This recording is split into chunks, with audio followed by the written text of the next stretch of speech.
Il faut vraiment s'imaginer la scène juste un instant. On investit des millions, disons des millions de francs suisses dans notre contexte, pour ouvrir un établissement, mais vraiment magnifique. Ah oui, le genre d'endroit où tout est pensé au millimètre, quoi. C'est ça, le marbre qui vient directement d'Italie, la décoration signée par un architecte super connu, un chef étoilé qui a passé des mois, littéralement des mois, sur un menu de dégustation parfait. Et bien sûr, l'éclairage de la salle qui est juste impeccable. L'ambiance absolue. Absolument. Mais voilà, à la porte d'entrée de ce temple du bon goût, on a embauché un videur extrêmement agressif. Aïe. La douche froide. Bah oui, un individu qui insulte les passants dans la rue, qui leur donne de mauvaises indications quand ils cherchent l'adresse, ou pire, qui les ignore de manière flagrante quand ils essayent timidement de réserver une table, et le chef a beau cuisiner les mets les plus raffinés du monde en cuisine. La salle restera désespérément vide. Exactement, c'est vide. C'est une image redoutable. Et ce qui est d'autant plus inquiétant, c'est que cette dynamique n'a rien d'une fiction, en fait. Non, malheureusement. C'est exactement le paradoxe dramatique qui se joue en ce moment même dans les coulisses d'une industrie entière. On s'attend fondamentalement à ce que le monde de l'hospitalité soit par définition le summum de l'accueil. Et pourtant, la réalité du terrain est à des années-lumière de cette promesse. C'est pour ça que notre exploration en profondeur aujourd'hui va probablement faire l'effet d'une bonne douche froide pour beaucoup. Oh que oui, on ne va pas parler de simple théorie là. Non, pas du tout. Nous allons décortiquer les notes de terrain et l'analyse vraiment percutante d'une source unique. Il s'agit de Maurice, un expert reconnu et très respecté de l'hospitalité. Un vrai professionnel du secteur. Tout à fait. Et son constat s'adresse directement, et je dirais même spécifiquement, aux propriétaires d'hôtels et de restaurants, en particulier dans le secteur CHR, donc café, hôtel, restaurant en Suisse. Une industrie qui, il faut le rappeler, crie littéralement à l'aide en ce moment. Et ils sont persuadés qu'il y a une pénurie globale, que, entre guillemets, les gens ne veulent plus travailler. Le fameux discours classique. C'est ça. Mais Maurice, notre expert, il pose un diagnostic radicalement différent, un vrai diagnostic choc. Le vrai problème se cache ailleurs, bien en amont de la première poignée de main avec le futur employeur. Allez, décortiquons tout ça. C'est le point de départ essentiel en fait pour comprendre la crise actuelle. Maurice affirme noir sur blanc que les agences de recrutement externes, Les fameux prestataires RH. exactement, ces prestataires auxquels les restaurateurs délèguent leurs embauches pour gagner du temps, eh bien, ils ne sont pas la solution. Elles sont, dans une proportion vraiment alarmante, la cause directe de la fuite des talents. C'est fort comme affirmation. C'est très fort. Ce que nous allons examiner aujourd'hui remet totalement en question ce mythe de la pénurie sur le marché du travail de l'hospitalité. Et l'enjeu dépasse le simple fait d'avoir quelqu'un pour faire le service le vendredi soir, hein. Ah, ben on parle de la survie des établissements, là. De la survie, de l'identité et de la réputation même de ces lieux. Bon, pour vraiment saisir pourquoi le secteur CHR saigne autant ses talents, il faut qu'on braque un énorme projecteur sur ce qui se passe dans la zone d'ombre. La fameuse zone de premier contact. Chez externe et les candidats. Maurice a documenté ces situations, il les a parfois vécues lui-même, et il insiste sur un point crucial, Lequel? que la grande majorité des candidats subissent cela en silence. Ils ne vont pas se plaindre au restaurant, ils passent juste à autre chose, quoi. Il fuit, tout simplement. Ils fuient. Et franchement, en parcourant les exemples précis rapportés par notre source, je suis effarée, on frôle l'absurde. Absolument. Le décalage entre la rigueur exigée par la profession, parce que bon, ça demande une précision quasi militaire en cuisine ou en salle, et la réalité désinvolte de ce premier contact RH, c'est abyssal. C'est le jour et la nuit. Il faut vraiment comprendre comment fonctionnent ces agences de recrutement pour saisir le pourquoi de ce désastre. Eh bien, justement, parlons-en. Parce que le premier exemple que Maurice Sway donne dans ses notes, ça relève d'un manque de respect tellement criant que j'ai dû relire la phrase 2 fois. Ah oui, cette citation. Non mais, écoutez ça, il cite un conseiller RH, donc un professionnel dont le métier, je le rappelle, est d'évaluer des profils, et ce conseiller s'adresse à un candidat avec un ton non seulement familier, mais franchement déplacé en lui lançant « Vous êtes fêche, vous, hein ?» C'est incroyable. Attendez, je veux bien qu'on soit dans une époque où le ton se veut plus détendu, où on se tutoie plus facilement, mais là, on est dans un cadre professionnel, quoi. Comment une telle phrase peut-elle même être prononcée lors d'un entretien de recrutement? C'est là qu'il faut analyser le modèle économique sous-jacent de bon nombre de ces prestataires externes, en fait. C'est-à-dire? L'argent, toujours l'argent. En grande partie, oui. Beaucoup d'agences ne fonctionnent pas sur un modèle de chasseur de tête qualitatif et spécialisé. Elles opèrent sur un modèle de pur volume. Du travail à la chaîne? C'est ça. Elles embauchent souvent des profils très juniors, parfois même très mal formés aux enjeux spécifiques de l'hospitalité, et ces juniors ont des objectifs chiffrés. Il faut contacter un maximum de personnes par jour. Donc la qualité passe à la trappe? Totalement. Ce conseiller spécifique n'a visiblement aucune idée des codes de la diplomatie, de la diversité ou de la simple politesse en milieu professionnel. Ce qui est fascinant et tragique, soyons honnêtes, c'est l'incroyable déconnexion entre le cœur de métier du CHR et ce point de contact. Parce que l'hospitalité, c'est tout le contraire de ça. L'hospitalité, c'est la nuance. C'est mettre l'autre à l'aise. La première voix que le candidat entend ici, elle détruit instantanément la notion même de cadre sécurisant. Le candidat se dit, si la porte d'entrée est aussi toxique, comment ce sera dans la cuisine, sous la pression du service? C'est la réaction humaine logique. Et le pire, c'est que ça ne s'arrête pas aux remarques inappropriées. La logistique imposée au candidat est... c'est lunaire. À la fameuse organisation des rendez-vous. Maurice rapporte le cas d'un conseiller RH qui donne des instructions totalement déconnectées de la réalité. Il exige un candidat, je cite, « Présentez-vous demain matin, 7 heures ». Et ça, pour un rendez-vous situé à plus de 40 km. Pour le lendemain. Tranquille. Voilà. Alors, je veux bien me faire l'avocate du diable, une seconde. Dans la restauration, on le sait, les horaires sont difficiles, c'est un métier dur. Est-ce que, peut-être que le recruteur veut juste tester la motivation, le fameux crash test?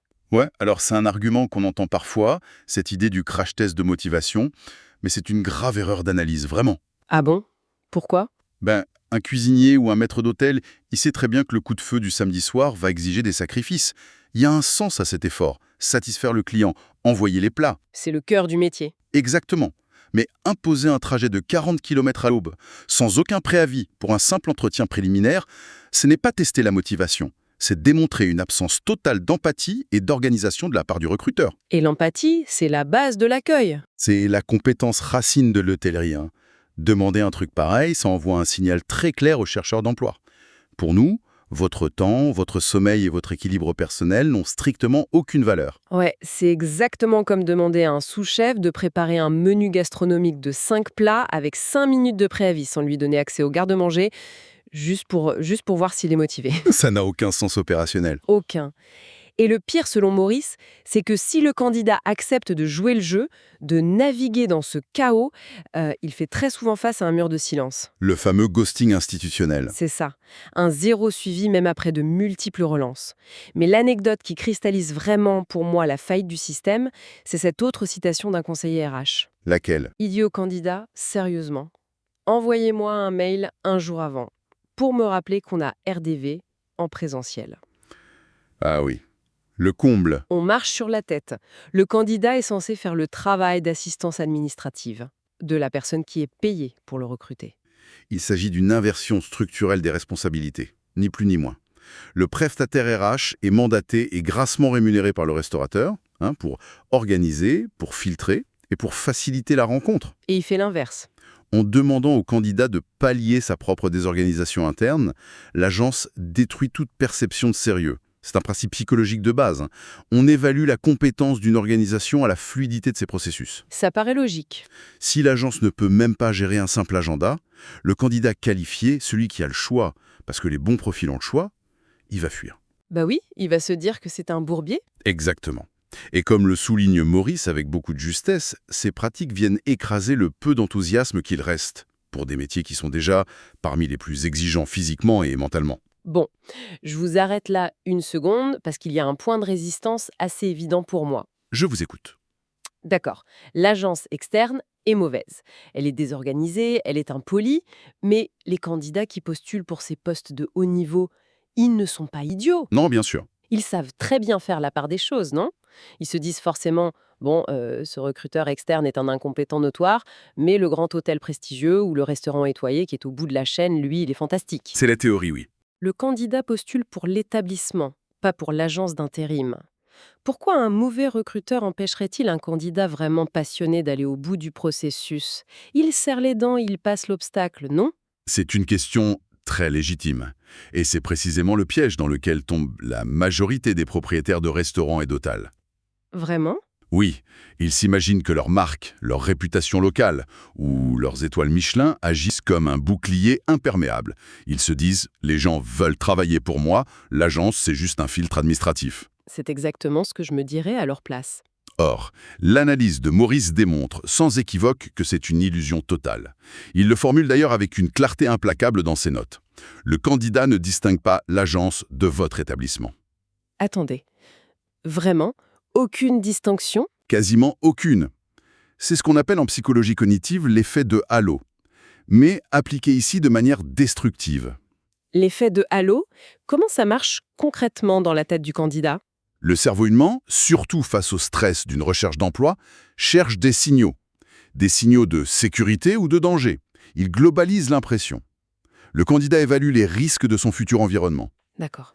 Si la toute première interaction, qui est censée être la plus formelle et la plus propre, la phase de séduction, est chaotique et irrespectueuse, le cerveau fait un raccourci direct. Il associe le chaos de l'agence au chaos potentiel du restaurant. Exactement.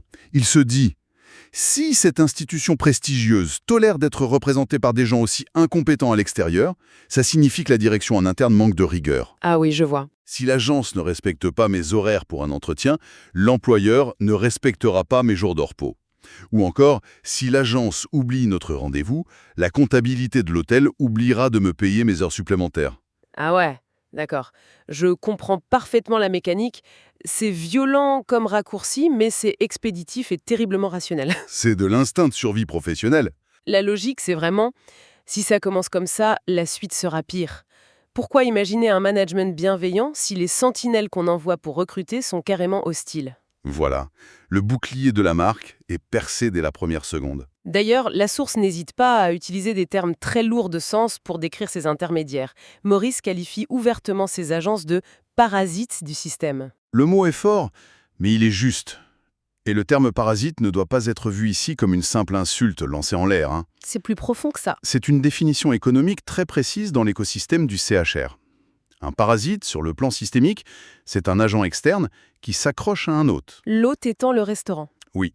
Et le parasite extrait des ressources vitales de cet hôte. Ici, ce sont les budgets de recrutement considérables qui sont payés par les propriétaires. Et il le fait sans apporter de valeur ajoutée proportionnelle. Il pompe l'argent sans ramener les bons candidats. Pire encore, au lieu d'injecter de la vitalité, c'est-à-dire de nouveaux talents motivés, ce parasite introduit des toxines. En dégoûtant les candidats. Exactement. Il filtre mal, il repousse les meilleurs profils et il abîme durablement la réputation de l'hôte sur le marché local du travail. Le bouche à oreille va très vite. Et au final, l'établissement s'affaiblit financièrement et opérationnellement, pendant que l'agence continue d'encaisser ses commissions tous les mois. Ce qui nous amène à un paradoxe énorme. Et c'est là que j'ai vraiment besoin qu'on creuse, parce que je bloque. Allez-y. Si ces agences agissent comme des parasites économiques qui sabotent l'accès aux talents, pourquoi les propriétaires d'hôtels et de restaurants continuent-ils de signer des chèques? C'est la grande question. Ces patrons ne sont pas dupes, bon sang, ce sont des gestionnaires aguerris. Ils comptent chaque centime sur le coût de leurs matières premières. Est-ce qu'ils sont totalement aveugles face à ce processus de délégation? Alors, non, ce n'est pas de l'aveuglement au sens d'une incompétence. C'est le résultat direct d'une surcharge opérationnelle chronique. Ils n'ont plus le temps, hein. Gérer un établissement CHR, c'est un marathon quotidien. Ce sont souvent des journées de 14 à 16 heures. Les propriétaires sont tapés par l'immédiateté. L'urgence permanente. Une fuite d'eau en cuisine, un fournisseur qui ne livre pas le poisson, un client mécontent en salle, une inspection sanitaire surprise. C'est comme un chef cuisinier tellement obsédé par le dressage super complexe d'une assiette qu'il ne remarque pas que le fond de sa cuisine est en train de prendre feu. C'est une très belle analogie, c'est exactement ça. Il délègue le recrutement en pensant s'acheter une solution clé en main, un gain de temps. Il pense que payer une facture, en gros, ça règle le problème RH. Il sous-traite le problème pour ne plus y penser. Exactement. Mais en déléguant cette tâche, sans auditer la méthode du partenaire, sans vérifier ce qui se dit au téléphone, ils créent eux-mêmes ce filtre toxique. C'est tragique. Et ensuite, on assiste à ce discours ambiant un peu fataliste qu'on connaît tous. On s'étonne que les bons profils se fassent rares, on blâme l'époque, on écrit de longs articles sur la chute des vocations post-pandémie. On dit que les jeunes ne veulent plus faire d'efforts, qu'ils veulent tous être influenceurs. Voilà. Alors, c'est vrai que le secteur est en tension, c'est indéniable, mais c'est amplifié par une conséquence mathématique logique. Si le conduit d'aération qui est censé apporter de l'oxygène frais est bouché par de la saleté, l'organisme étousse. L'accès même à ces emplois est bloqué par ceux qui sont censés l'ouvrir. C'est fou. Oui, le marché n'est pas une terre aride. Donc il y a des sources d'eau, il y a des candidats, mais les tuyaux sont percés et empoisonnés. Parfaitement résumé. Bon, face à ce constat implacable documenté par Maurice et face à cette hémorragie financière et humaine, comment les propriétaires peuvent-ils inverser la tendance? Comment reprendre le contrôle concrètement? Parce qu'on l'a dit, du temps, ils n'en ont pas. C'est là que l'analyse de Maurice bascule du simple diagnostic à l'intervention radicale. Ces recommandations ne sont pas de simples petits ajustements à la marge, hein. C'est un véritable changement de paradigme. Qu'est-ce qu'il propose en premier lieu? Son premier conseil est d'une clarté absolue. Il faut couper le cordon. Arrêter complètement? Arrêtez immédiatement de sous-traiter les embauches à des agences qui ne comprennent pas l'ADN de l'hospitalité. Une coupe franche donc. Mais concrètement, si le patron coupe ce cordon, du jour au lendemain, il se retrouve seul avec son problème.